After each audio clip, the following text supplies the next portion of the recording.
Number 11. Benoit Constant. In Salisbury, Maryland, an imaginative bank robber will now be spending the next 41 years in jail. The man, Benoit Constant, was found guilty of 2 robberies that he committed back in 2014. It took the police a while to catch him because of just how inventive he was. He was dubbed the Old Man Robber. Ella DeSharoon, Wicomico County State's attorney, said that it was like something out of a Hollywood movie. When the robbery happened, police obtained video surveillance of 2 robberies, and authorities were searching for an elderly white male. But this guy wasn't elderly at all, and he wasn't even white. The man behind the 2 robberies at Hebron Savings Bank in 2014 was Benoit Constant. The 30-year-old bank robber used a Hollywood-quality mask that goes for around $700 to conceal his identity. During the robbery, he wore a very lifelike-looking white man's latex mask, a baseball cap, and sunglasses. He went in and displayed what they believed to be an actual firearm, which in the end turned out to be a pellet gun. The thief also threatened employees with an explosive device, which also turned out to be a fake. In total, over the 2 robberies, he got away with over $100,000 from the bank in Sharpton. During the second heist, he used a bicycle to flee the scene. The case went cold, and investigators were unable to track down Constant because of his creative disguise. But Constant got careless during an attempted robbery in Pennsylvania. There ended up being a car chase between Constant and the police, and during the chase, Constant started throwing things out of the window. The items he threw out included the old man's disguise that investigators were able to trace the DNA on back to him. Police caught up to him, and he was ultimately charged with the Salisbury robberies, along with the use of weapons and explosives. The courts found him guilty, and he will be spending the next 4 decades behind bars. Number 10. Pink Lady Bandit. A bank robber from Harrisburg, Pennsylvania, nicknamed the Pink Lady Bandit, gained notoriety in 2019 as she robbed several banks across 3 states, including Pennsylvania, Delaware, and North Carolina. She got her nickname from the bright pink handbag she carried in 2 of the banks she robbed. Tellers reported the thief handed them a note demanding money, and that it also claimed the robber's children were being held hostage. It's not clear how much money the couple allegedly stole from any of the banks.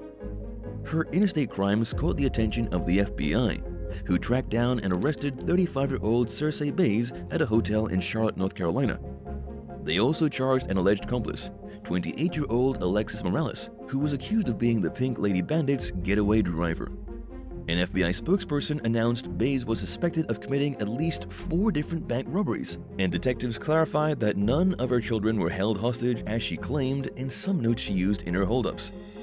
Earlier this year, she pleaded guilty to the North Carolina robbery and was sentenced to 3.5 years in federal prison. Morales also pled guilty to his role in the crimes and received a 40-month sentence. Number 9.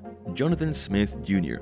Right before the Thanksgiving holiday in 2021, a man wearing a bright red DoorDash face mask and dark ski cap entered a key bank in Hempfield, Pennsylvania, and handed a note to the teller.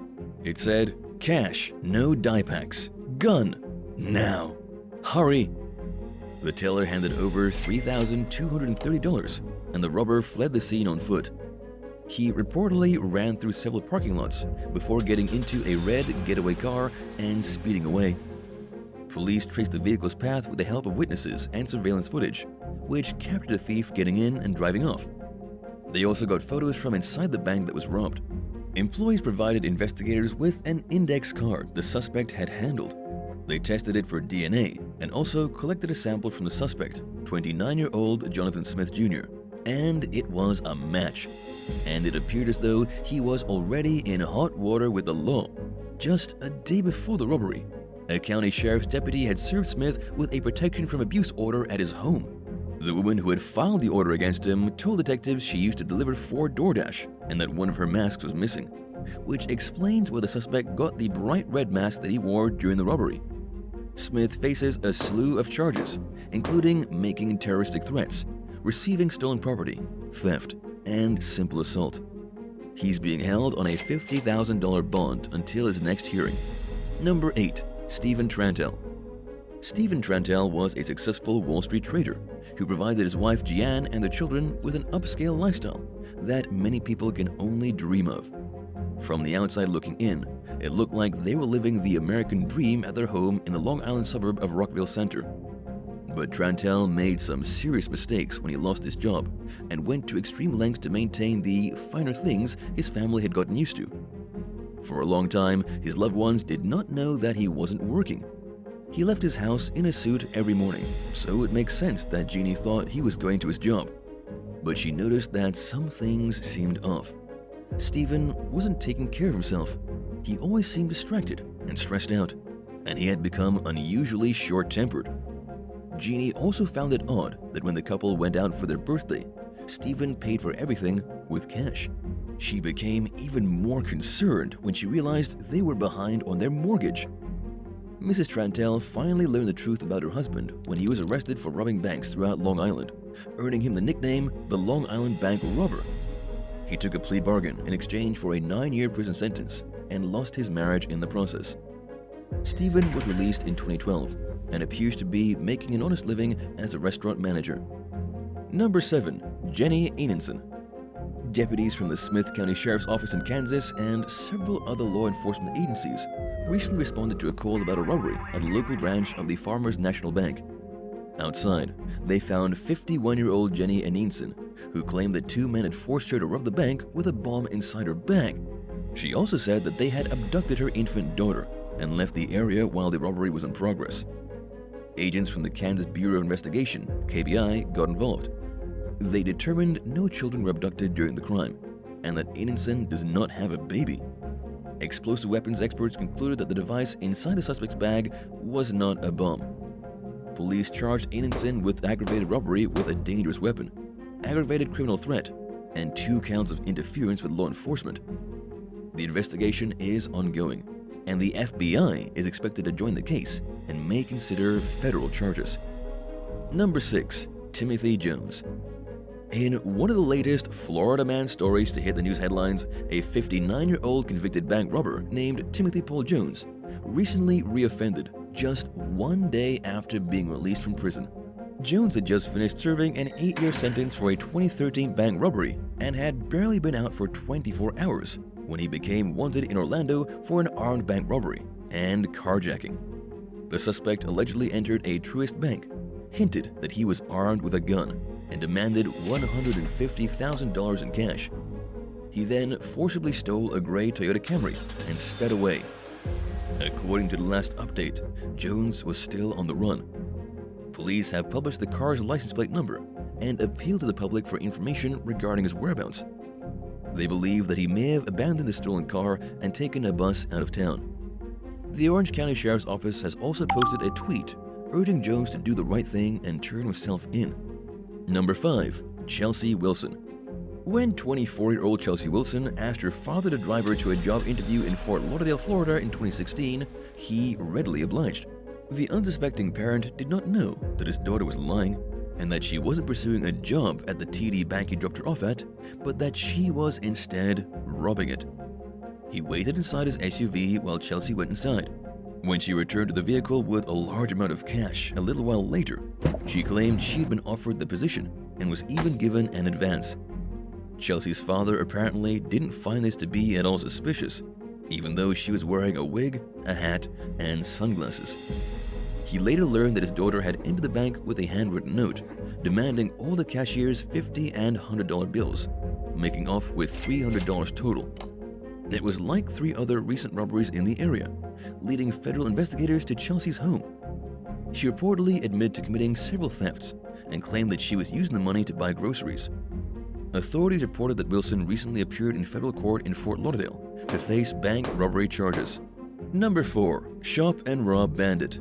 The FBI recently informed the public that a serial thief known as the Shop and Rob Bandit is back at it in Albuquerque, New Mexico, and has taken to a new strategy of disguising himself as a woman.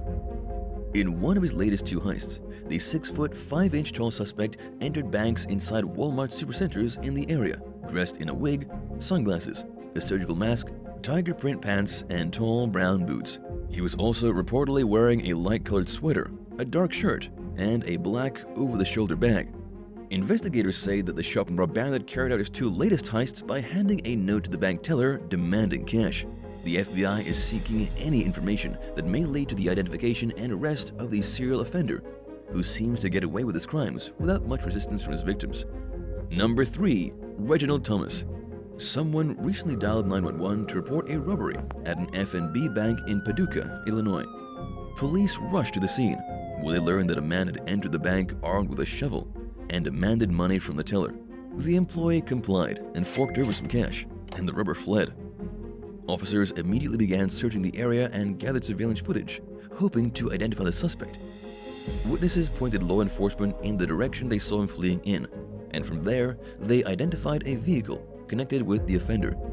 They scoured the area in search of 66-year-old Reginald Thomas and located him several hours later, along with evidence corroborating what the robber was seen wearing at the bank. The senior citizen was already on federal parole for a bank robbery conviction and has several pending criminal cases in various counties. There were also some active warrants in his name, including one for a federal parole violation. After being apprehended by one law enforcement agency, plans were made to extradite Thomas to McCracken County, where he would face a first-degree robbery charge. Number 2. Multi-state bank robbery crew.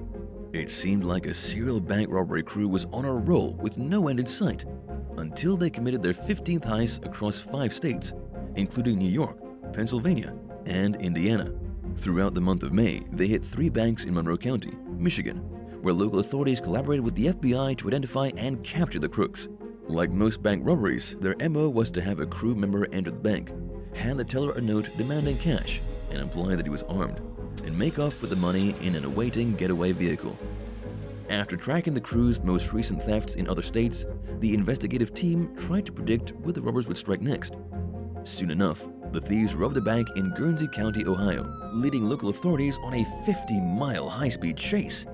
Eventually, the vehicle crashed, and the 2 men who are believed to be members of the robbery crew were taken into custody. For now, the matter remains under investigation, as authorities work to identify and capture everyone involved. But with 2 members caught, police believe it's only a matter of time before the rest of the suspects involved will soon be apprehended and brought in to face charges. Number 1. Joshua Tell Warner. Several of the crew members featured on the hit reality series Deadliest Catch have had run-ins with the law, but one of the more noteworthy bad boys, Joshua Tell Warner, gained notoriety when he bragged to his fellow crewmates about a string of bank robberies he allegedly committed in the past.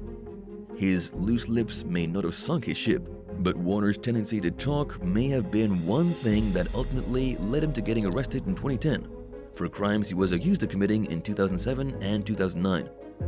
Warner was charged in Eugene, Oregon for 3 different heists that he reportedly committed without even covering his face.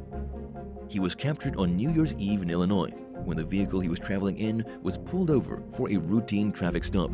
The brazen thief's former crewmates had told law enforcement that Warner had said that his past might come back to haunt him now that he was famous from his appearances on the show.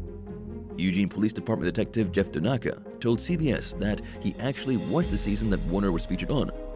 In his own words, he said, "I don't think you can end up on national TV, make a spectacle of yourself, and not end up getting caught for 3 bank robberies."